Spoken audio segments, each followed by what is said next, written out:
Et ton taux d'épargne, il est de 0 puisque tu épargnes absolument pas. Donc c'est la première fois que j'ai une analyse de patrimoine avec 0 investissement. Le phénomène que j'observe, c'est quand les gens ont de l'argent, ils ont envie de le jeter par la fenêtre, ils ont envie de s'en débarrasser comme si c'était un poids. Alors que quelque part, toute sa vie, on se dit qu'on serait tellement plus à l'aise si on avait un peu plus d'argent. Il y a une espèce de rapport aussi qui est assez difficile avec les banquiers. On a l'impression qu'ils sont tout puissants, mais c'est votre argent. Vous en faites ce que vous voulez. Alors, si votre argent n'est pas traité ou si vous ne vous sentez pas traité correctement, ce qui est le cas de beaucoup de banques, emmenez votre argent ailleurs. N'ayez pas cette relation de syndrome de Stockholm. Bonjour à tous, bienvenue dans une nouvelle analyse de patrimoine. Aujourd'hui, j'analyse le patrimoine d'un père qui est paumé, mais qui gagne 6 000 € par mois. C'est parti. Du coup, notre jeune père paumé, comme il se décrit lui-même, patrimoine brut 630 000 €, patrimoine net 437 000 €, principalement de l'immobilier, probablement une résidence principale, pas mal de cash sur un compte bancaire, pas mal de cash sur des livrets, donc a priori, il n'est pas encore passé à l'action, en tout cas qu'un tout petit peu là ici sur la partie violette. Du coup, profil PAC, c'est 34 ans, 2 jeunes enfants, salaire net de 5 000 €. Bah oui, parce que entre le salaire brut et le salaire net, il y a des impôts. Prime mensuelle, donc 5 000 € net, plus prime mensuelle entre 3 500 et 4 000 € net en moyenne, c'est énorme. Ma compagne gagne 4 000 € net. Bon, a priori, il y a à peu près 12-13 000 € de revenus par mois. Si je lis bien, c'est un revenu très très costaud. Je suis un peu paumé avec 0 formation financière. Objectif, préparer une rente idéalement de 4-5 000 € par mois en approchant la fin de carrière tout en préparant le futur des enfants, scolarité, logement, puis transmission. Ok. Stratégie, cash flow, j'ai une très grosse capacité d'investissement suite à une grosse augmentation de salaire, mais je garde tout sur mes comptes. On a vu. C'est simplement par méconnaissance, par manque d'éducation et du fait d'une volonté de préserver de la réserve pour la vie de famille, mais clairement, je me rends compte que ce n'est pas une bonne stratégie. On va regarder ton cash flow. Du coup, tu nous disais, ça c'est les salaires net dont tu parlais tout à l'heure. Et ton taux d'épargne, il est de 0 puisque tu épargnes absolument pas. Tout est il y a 0 investissement. Je crois que c'est la première fois que j'ai une analyse de patrimoine avec 0 investissement. Mais en tout cas, tu as pris conscience du sujet quand même. Maintenant, faut juste y aller. On voit que tu dépenses dans le logement. La majorité, en fait, c'est le remboursement des emprunts. T'as pas mal de charges sur ta résidence principale, du locatif aussi. La vie quotidienne, 1 250 €. Les courses, les sorties, la cantine, les trains, taxis, les clopes. Ça, c'est une économie facile. Si t'arrêtes de fumer, 50 € en plus dans les investissements. Puis c'est un bon investissement pour toi. Les abonnements, il y a pas mal de choses. Navigo, électricité, TV, assurance, etc. Et les loisirs, enfin, vacances, mensualisées. Bah oui, ça c'est, je pense que vous avez pris le réflexe maintenant. Et c'est marrant, tu mets YouTube et Spotify dans les loisirs et pas dans les abonnements. Intéressant. Donc, les abonnements, c'est plutôt les abonnements contraints. J'imagine, là, c'est les abonnements plaisir. En tout cas, t'as une énorme capacité d'investissement puisque tu pourrais dépenser tu pourrais investir 5 600 € dans des investissements divers et variés. Immobilier, j'ai fait un investissement à LMNP dans une ville de province à 130 000 € début 2023. Ok, super. J'en suis content, mais je me rends compte que ça a été une erreur de le faire en cash. Effectivement, je pense que, en fait, LMNP et cash, ça annule l'effet puisque le but, c'est d'utiliser deux choses, en fait. Les travaux et la charge de l'emprunt, donc le coût de l'emprunt pour amortir le bien et écraser surtout tes revenus locatifs. Le but, c'est de pas payer d'impôts sur les revenus locatifs. Faut savoir que le LMNP, c'est une niche qui est en train d'être rabotée puisque maintenant, les amortissements sont remis sur la valeur du bien à la fin. Donc, sont réintégrés dans le bien à la fin. Et donc, en fait, on paye la plus-value maintenant sur, malheureusement, une valeur beaucoup plus grande puisque on a déduit les amortissements. Donc, c'est un peu plus désavantageux en sortie de LMNP.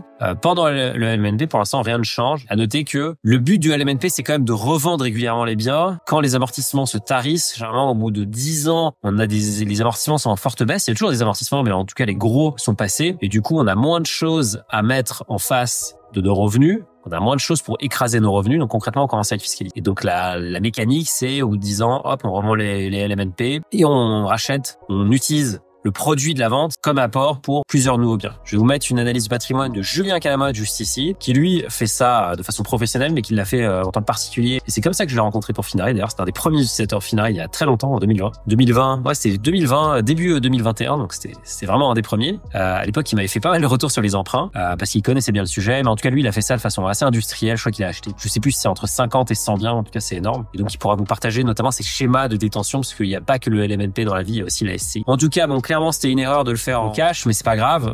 Maintenant, tu le sais. Et la prochaine fois, tu le feras avec un emprunt. Aucun problème. Et tu disais que tu étais inquiet de voir les liquidités s'amasser. Je ne savais pas quoi en faire. Ça arrive assez souvent. C'est un phénomène que j'observe. C'est quand les gens ont de l'argent, ils ont envie de le jeter par la fenêtre. Ils ont envie de s'en débarrasser comme si c'était un poids. Alors que quelque part, toute sa vie, on se dit qu'on serait tellement plus à l'aise si on avait un peu plus d'argent. Donc, c'est normal. Ça veut dire qu'il faut investir dans tes connaissances.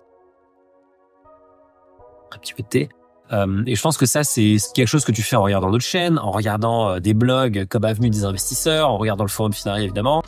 Tu peux lire mon livre aussi qui te donne, je pense, un bon aperçu de plein de sujets. Investir pour être libre, en rupture de stock malheureusement. Mais tu peux le commander et dès qu'il sera de nouveau en stock, tu pourras l'avoir. En tout cas, faut investir en toi. T'as largement les moyens, donc investis dans tes connaissances et ne reste pas sur ce statu quo. Et ça, c'est ce que j'ai envie de dire à tout le monde. Oui, bien sûr, cette chaîne, elle est géniale, mais formez-vous par ailleurs.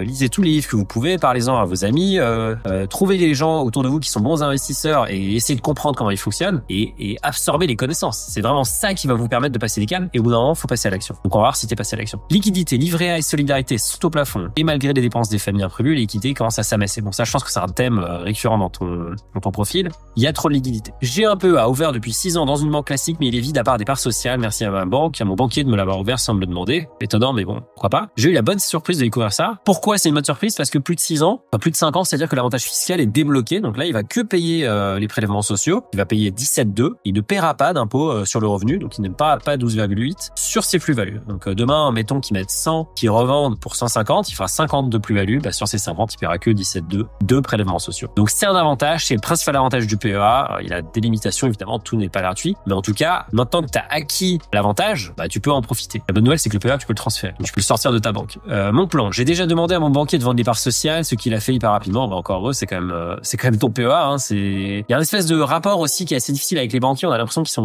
tout puissants, mais c'est votre argent. Donc c'est votre argent. Vous en faites ce que vous voulez. Et si votre business, si votre argent n'est pas traité ou si vous ne vous sentez pas traité correctement, ce qui est le cas de beaucoup de banques, emmenez votre argent ailleurs. N'ayez pas cette relation de syndrome de Stockholm que je vois beaucoup. Typiquement, j'ai vu mes parents qui longtemps avaient une banque qui les traitait extrêmement mal, alors qu'ils avaient quand même une situation plutôt intéressante. Non, en fait, vous emmenez votre business ailleurs. C'est comme si vous n'êtes pas satisfait d'un restaurant, vous n'allez pas aller manger dans le restaurant tous les jours. Donc là, il n'y a aucune raison de pas aller ailleurs. C'est super simple de transférer ses comptes. Demande de transfert de PEA juste pour l'ancienneté effectuée avec Boursorama, nickel. Ce qui est pas mal en plus avec Boursorama, avec la plupart des néobanques, c'est qu'elles gèrent le transfert pour vous. Donc vous avez même pas à choisir. Et d'ailleurs, je me demandais, on me demande souvent c'est quoi le meilleur PEA, c'est quoi la meilleure enveloppe à choisir. Ça tombe bien. Il y a un sujet que j'adore.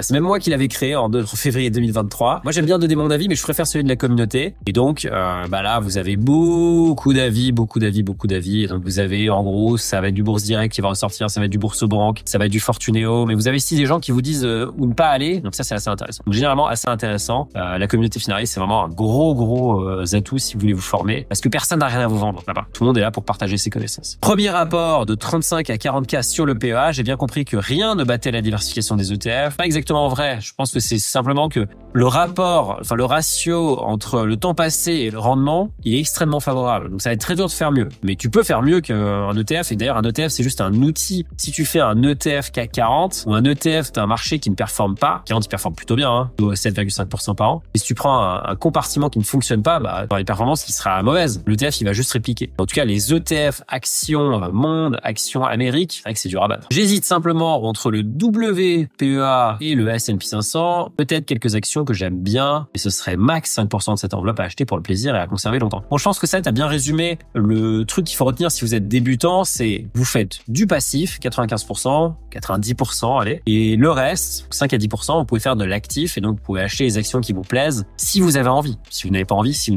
n'êtes pas intéressé par ça, ne faites pas plus. Mais cette petite poche, elle permet d'assouvir un besoin un peu primaire qu'on a tous de vouloir être un peu gambler sur les bords. Et en même temps, l'impact, il est relativement faible. Et en plus, généralement, en tant qu'investisseur particulier, c'est pas moi qui le dis, c'est notamment Peter Lynch, qui est un auteur assez intéressant, qui a écrit plein de bouquins, qui a géré le fonds Magellan chez Fidelity pendant des années. Je crois qu'il a fait 27% par an pendant, je sais plus, c'est énorme, c'est 15 ans de mémoire. Donc c'était incroyable, c'était vraiment le plus gros track record. Enfin, c'était le meilleur gérant du monde, tout simplement, à l'époque. Et il est encore en vie, Peter Lynch. Il a arrêté au bout d'un moment. Et il a écrit un bouquin qui s'appelle One Up on Wall Street. Et l'un des insights de ce bouquin, c'est de dire, mais en fait, regarde, il raconte l'histoire d'un pompier, je crois, qui vit dans une ville où il y a une usine Tampax. Je sais pas si vous voyez ce que c'est, les tampons. Je crois que ça s'appelait pas Tampax à l'époque, mais en gros c'était Tampax. Et il voit qu'ils embauchent énormément de gens et qu'il y a de plus en plus d'ouvriers qui vont chez Tampax. Et donc il se dit mais ça doit cartonner en fait ce produit. Donc je vais acheter les actions de Tampax. Donc la petite histoire de Peter Lynch, je sais pas si elle est vraie, c'est que ce pompier devient millionnaire parce que il a beaucoup investi dans cette boîte avec son salaire quand même relativement modeste, mais la boîte a explosé et donc il a forcément eu des gros profits. Et c'est ça un peu l'insight de Peter Lynch, c'est dire ne regardez pas ce que font les pros, regardez ce que vous faites en tant que consommateur et agissez en fonction. Si vous êtes hyper hyper fan de Spotify et vous dites, mais attendez, tout le monde est abonné à Spotify autour de moi, peut-être que ça vaut le coup d'acheter du Spotify. Moi, c'est la stratégie que je pratique à titre perso. J'ai partagé mon portefeuille plusieurs fois sur mon compte X, vous pouvez aller voir. On va vous mettre un lien vers le tweet spécifique. Et j'achète du Microsoft parce que je trouve que c'est un produit de dingue. Alors, je suis pas client Microsoft, mais je trouve que c'est juste un truc de dingue et évidemment, je l'ai été par le passé et je vois pas comment Microsoft pourrait disparaître demain. Par contre, je suis client d'OpenAI, ChatGPT et donc Microsoft est un gros actionnaire d'OpenAI. Donc c'est ça la logique. Je suis aussi actionnaire de LVMH parce que je trouve la boîte incroyable. Je suis pas consommateur de produits de luxe à titre personnel, mais je trouve ça hyper intéressant et hyper bien géré. Donc ça me parle. Mais voilà, c'est ça la stratégie qu'on peut appliquer. Donc ta question, est-ce qu'il faut prendre le WPEA, donc qui est le fonds de iShares BlackRock pour MSCI World, ou est-ce qu'il faut prendre le S&P 500? Alors déjà là, tu compares un ETF avec un indice. Ce qu'il faudrait comparer en fait, c'est un indice avec un indice, c'est-à-dire le MSCI World ou le S&P 500 que j'ai fait pour toi, que vous pouvez aussi faire chez mes amis de Curvo que je salue, mes amis belges. Beaucoup de fans Finari en Belgique, c'est pour un plaisir. D'ailleurs, je vais bientôt venir en Belgique pour faire une dédicace de mon livre. Donc si ça vous intéresse dans les commentaires, faites-le savoir. Dites-moi dans quelle ville je devrais venir. Mais a priori, ça serait Bruxelles, peut-être Anvers. J'y ai vécu pendant un moment. Bref, du coup, qu'est-ce qui est plus rentable sur le long terme? Donc là, tu vois, j'ai pris, c'était, tu vois, c'est 30 ans, hein, depuis 1992. Et tu vois que le S&P 500 surperforme quand même largement le MSCI World. On voit que, tu vois, 10 000 euros investis à l'époque, ça se termine en 293 000 euros pour le S&P 500 et 138 000 euros pour le MSCI World. C'est quand même un x13. Je sais pas si vous imaginez, vous n'avez rien fait, vous avez fait x13 ou x29 en étant assis dans votre canapé, ou en étant, j'espère, en train de faire je sais pas quoi. Mais autre chose, en tout cas. Rendement annuel, le taux de rendement annuel composé, 10,93. On me dit toujours, mais tes rendements, ils sont surestimés, etc. Mais c'est pas moi, enfin, c'est pas mes rendements, là, c'est quand même sur un horizon de 40 ans. Donc, c'est littéralement 40 ans d'historique, et 30 ans, pardon. Mais on est c'est énorme, quand on est à 30 ans, sur 30 ans, vous allez me dire, oui, mais peut-être que c'était différent avant, etc. Mais il y a eu des crises en 30. Il y a eu 2008, il y a eu le flash crash, il y a eu la crise asiatique, il y a eu les subprimes, il y a eu le Covid, évidemment, l'explosion de la bulle Internet. Il y a eu plein de choses. On voit que les rendements sont quand même assez hallucinants. Alors évidemment, il y a de la volatilité, hein, il y a de l'écart type, mais c'est des rendements qui sont dingues. Donc en fait, voilà, le S&P 500 bat le MSCI World parce que il y a que des US dedans. Dans le MSCI World, il y a l'Europe et le Japon. Donc à toi de savoir en fait si tu veux avoir un peu moins de volatilité, voilà, sur le MSCI World. Mais finalement, je trouve que le ratio de Sharpe le résume bien. En fait, le rendement ajusté au risque, il est meilleur sur le S&P 500. Donc moi, je préfère acheter du S&P 500 en ce moment parce que même si c'est plus volatile, c'est plus rentable. C'est une question philosophique. En tout cas, sache que c'est le S&P 500 qui bat. Et après, comment t'investis dans le S&P 500? Il y a plein d'émetteurs, il y a plein d'ETF, iShares, BNP, etc. qui font tous un très bon boulot. Tu prends simplement celui qui a le moins de frais et qui a le plus gros encours. Un apport mensuel de 1 à 2K sur PEA, montant à confirmer. Pourquoi? Pour moi, tu pourrais même mettre plus en réalité parce que regarde, t'as un taux d'épargne qui est énorme. T'as un taux d'épargne de 5 600 euros. Le PEA, t'as mis 40 000 euros dessus. Maintenant, t'as encore 110 000 euros à aller mettre. Donc en fait, tu vois, à coût de, si tu mets 2 000 euros par mois, finalement, tu vas mettre quand même pas mal d'années avant de remplir ton PEA. Donc tu pourrais accélérer cette création de richesse, je pense, en étant encore plus offensif. Après, évidemment, il faut que tu sois à l'aise avec le risque. J'aurais bien aimé avoir un composante IMO, mais c'est déjà une partie importante de mon patrimoine. PEA et SCPI ne se marient pas vraiment à ce que je vois. Pas du tout. Le PEA et la SCPI, ça se marie très bien. C'est juste que tu mets pas la SCPI dans le PEA. Et la SCPI, ça peut venir en complément. C'est un autre outil. J'ai fait plein de talks sur les SCPI. J'ai reçu le gérant de Hiroko. J'ai reçu le fondateur même de Quorum. Il y en a plus un, je vous mets le talk juste ici. C'est à toi de voir. C'est un instrument qui, c'est vrai, est pas liquide et quand même assez risqué. Puis on l'a vu, là, il y a des SCPI qui ont énormément décoté. On a eu des moins 40%. Les SCPI bancaires se sont faites laminer, mais c'est un instrument intéressant parce qu'il verse des revenus. Toi, dans ton cas, je pense que ce qui serait intéressant, c'est pas vraiment la SCPI en pleine propriété, c'est la SCPI en nue propriété, parce que t'as pas besoin de revenus, là, t'es déjà très fiscalisé, à mon avis. Faudrait plutôt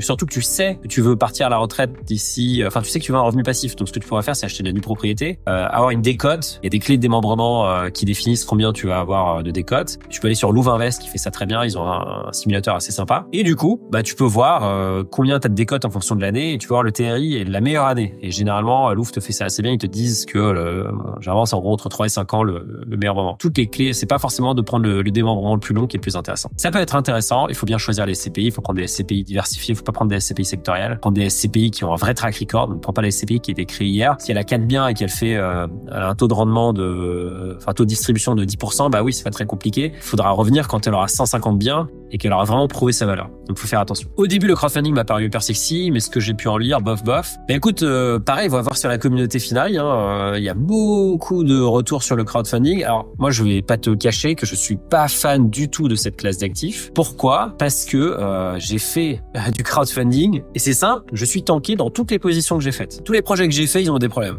Et donc là, en ce moment, il y a beaucoup de projets qui sont tankés et c'est ça qui est un peu pernicieux selon moi. Et vous me dites ce que vous en pensez dans les commentaires si vous avez eu des expériences similaires. Mais en fait, les taux de défaut sont pas encore très élevés. Mais c'est normal parce qu'en fait, les délais sont prorogés en permanence. Donc on repousse. Le promoteur est au tribunal, il nous assigne, on l'assigne, ça prend 1000 ans. Donc ouais, forcément, tant qu'il n'y a pas eu de défaut, eux, ils peuvent dire, regardez, notre taux de défaut, il est super faible, quelques pourcents. Mais la réalité, c'est qu'il faut regarder les projets qui sont bloqués. Il y en a beaucoup. Donc moi, je ne toucherai pas à l'immobilier papier. Je regarderai, à la limite, les SCPI. Mais, honnêtement, c'est quelque chose que je manierai avec précaution. Le crowdfunding, moi, j'irai pas. Que penses-tu de mon plan? Écoute, je pense que ton plan est excellent. Il faut que tu mettes ton cash au travail. On va regarder quand même en détail ton patrimoine. Donc, ça, on le connaît. 500 000 euros. Immobilier, ça renvoie. Tu nous as pas dit ce qu'était cet appartement. Ah si, le LMNP, pardon, j'oublie. Donc, tu vois, c'est tout à fait une plus-value. Donc, c'est sympa.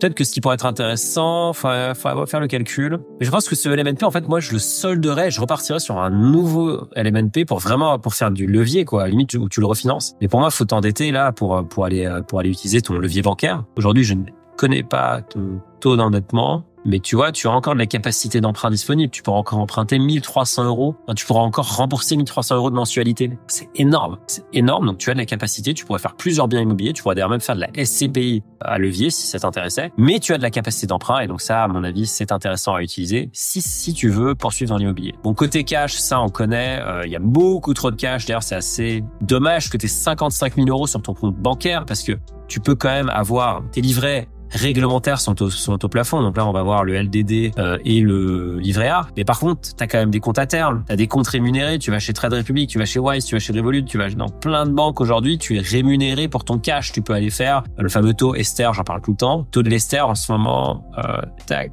taux de l'Esther, il doit être à 3,12 de mémoire. Et normalement, ces banques-là vont te donner 3,12 moins des frais. Elles prennent, je sais pas, 20 bips, donc 0,20%. Mais c'est quand même pas mal. C'est quand même pas mal. Là, sur ton compte bancaire, t'es rémunéré exactement 0. La banque, elle utilise ses fonds, elle les prête à des entreprises où elle les place carrément à la banque centrale et elle est rémunérée pour. Donc en fait, toi, t'es perdant dans l'histoire. Donc à minima, et d'ailleurs tu peux même les mettre dans ton PEA et acheter les fonds de trésorerie. Alors il y a un nouveau fonds là de Money Market, Esther PEA. Est-ce que je vais le retrouver ce fonds? C'est Amundi qui fait ça. Non, c'est pas celui-là. Je crois que c'est celui-là. Je vais pas vous dire de bêtises, mais de mémoire c'est un fonds qui est assez nouveau et qui a la particularité, c'est celui-là parce qu'il est tout petit, qui a la particularité d'être, il a pour objectif de répliquer au plus près la tendance à la hausse ou à la baisse, à la performance de l'indice Solactive. Alors Solactive, c'est simplement un vendeur d'indices, comme peut l'être MSCI par exemple. C'est juste que c'est moins cher de faire des indices Solactive. Et donc Solactive STR, Overnight Total Return. Donc c'est exactement ce que je vous partage ici. D'ailleurs, le site de la Banque Centrale est down, il faut payer les serveurs, messieurs, mesdames. Et donc là, le but, c'est de payer le taux de la Banque Centrale, le taux le plus court en tout cas. Donc on voit qu'ici, il achète en fait des actions pour le faire, c'est assez marrant. Et il a un panier de substitution, en fait, il achète des actions, après il échange la performance de ce panier. Bref, c'est pas très important dans votre cas. Ce qui compte, c'est de savoir la performance qu'il livre. Et donc là, on voit, par exemple, sur un mois, 3 mois, sur 3 mois, la performance était à 1,69. Sur 6 mois, on est vers 4%. Bon, c'est pas mal, hein. C'est des perfs qui sont pour du monétaire, je vous rappelle. Donc c'est quand même très sympa. Et ça, c'est éligible PEA. Alors sur 3 ans, c'est pas ouf parce que le monétaire ne payait rien il y a encore très peu de temps. Mais depuis, c'est beaucoup plus intéressant. Donc, ça peut être une idée intéressante et de stocker son argent sur le PEA dans ça. Il y a aussi des fonds de trésorerie qui s'appellent genre Amundi Sérénité ou trésorerie, vous tapez PEA monétaire, vous allez trouver plein de fonds. Ça dépend du prestataire du courtier chez qui vous passez. Allez, on continue le livret, ça on a regardé. Donc a priori, il faut réallouer le cash là sur le compte bancaire, tu peux générer des intérêts dessus. Actions et fonds, là t'es en cours de transfert, donc pour l'instant tu vas rien faire. Maintenant, le choix, alors S&P 500 ou MSCI World, je pense que ça, je t'ai donné mon point de vue. Après, encore une fois, c'est à toi de décider ce que tu veux faire. Donc du coup, la question c'est combien tu alloues à la bourse en réalité. Je pense que c'est pas assez ambitieux d'allouer entre 1000 et 2000 vu ton taux d'épargne. Parce que la question c'est tu vas faire quoi des 4000 restants? Si les 4000 restants tu les mets sur un livret, moi je pense qu'il faudrait peut-être les mettre sur un livret ou les mettre sur un compte rémunéré. Et après, retourner te former et là, te sentir à l'aise de passer à l'action. Parce qu'en réalité, je pense que c'est un blocage psychologique plus qu'un blocage d'investissement. vu que tu ne connais pas très bien, tu as peur d'y aller parce que tu dis que tu peux perdre. Oui, tu peux perdre, mais regarde, évidemment, il y a eu des énormes baisses ici. Mais regarde, l'énorme baisse, on la voit plus. Et il y aura encore des énormes baisses. Là, on me demande tout le temps, est-ce que c'est le bon moment pour investir? Est-ce que c'est pas trop tard? Peut-être, je ne sais pas. Mais ce qui est sûr, c'est que moi, je regarde l'histoire, je regarde dans le passé pour essayer de savoir ce qui va se passer dans l'avenir. Je ne sais pas ce qui va se passer demain. Par contre, je sais que historiquement, il s'est passé ça et qu'on a fait à peu près 10% par an, 11% par an. Donc je sais pas si on fera 11% toute notre vie. Il y a plein de gens qui m'envoient l'étude Goldman Sachs qui dit le S&P 500 va faire, je crois, 3% par an sur les 20 prochaines années ou 10 prochaines années. Je ne sais pas. Goldman Sachs ne sait pas non plus. C'est ça la bonne nouvelle. Moi, je sais juste ce qui s'est passé par le passé. Et en plus, vu que vous faites tous de l'investissement récurrent, bah, c'est pas très grave. Si le marché baisse, bah, vous achèterez à la baisse. Et quand le marché repartira, bah, vous serez bien content d'avoir acheté dans un creux. Du coup, et d'ailleurs, c'est un peu la question sempiternelle qui revient tout le temps. Est-ce qu'il faut investir plutôt en un coup ou en plusieurs fois? Bon, je vous mets une vidéo que j'avais faite sur le sujet. En gros, c'est mieux de faire en un coup, mais bon, psychologiquement, c'est beaucoup plus simple de le faire en plusieurs fois, mais allez voir la vidéo, j'explique tout à l'intérieur. L'autre chose que je vois pas, c'est que t'as pas d'assurance vie, ce qui, je pense, est dommage puisque t'as quand même un objectif ici, tu nous le dis, t'as un objectif de transmission, je sais plus où tu nous le dis.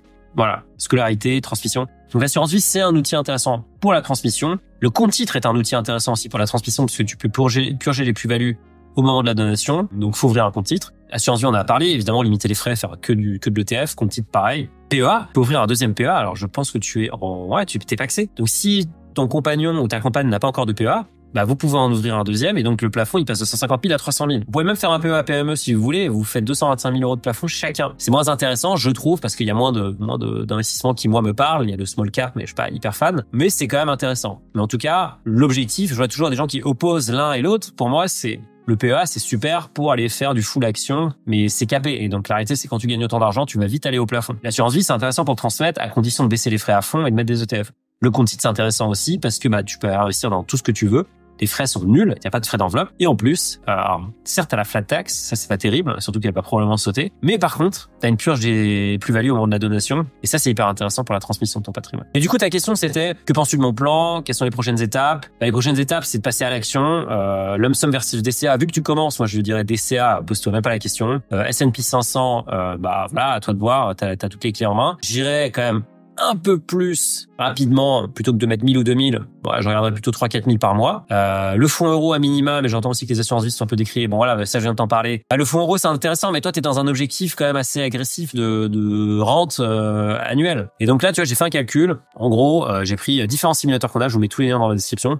Si tu veux générer 5 000 euros par mois, en gros, il faut que tu aies 2 millions d'euros de patrimoine. Pour atteindre 2 millions d'euros avec ton capital initial, donc j'ai pris les 40 000 euros que tu as sur ton PEA, je suis parti du principe que tu investissais 2 000 euros par mois et que tu avais 27 ans. J'ai pris une imposition, on n'a pas pris une imposition parce que c'est du brut, on a pris une imposition à la sortie ici sur le simulateur de patrimoine. On a mis 28 et 30 pour simplifier, mais ça sera un peu moins en réalité parce que tu auras quand même un peu les effets du PEA. Et donc tu vois qu'il faut 27 ans pour atteindre 2 millions. Par contre, regarde, toi tu as une énorme capacité d'emprunt, de placement, pardon. On va dire, en fait, tu peux faire la même chose en 6 ans de moins, en 21 ans, si tu investis 1 500 euros de plus. Je vais pas te faire de dessin, si tu investis 4 500, forcément, tu vas le faire en 19 ans, tu vois. Donc forcément, plus tu investis, plus tu vas accélérer ta création de richesse. Vu que tu débutes, vas-y mollo, coco, fais du DCA, fais l'indice qui te paraît le plus intéressant. On te pose pas 15 000 questions parce que les deux sont excellents. Donc en fait, choisir entre une Porsche et une Ferrari, la bonne nouvelle, c'est que vous serez quand même plutôt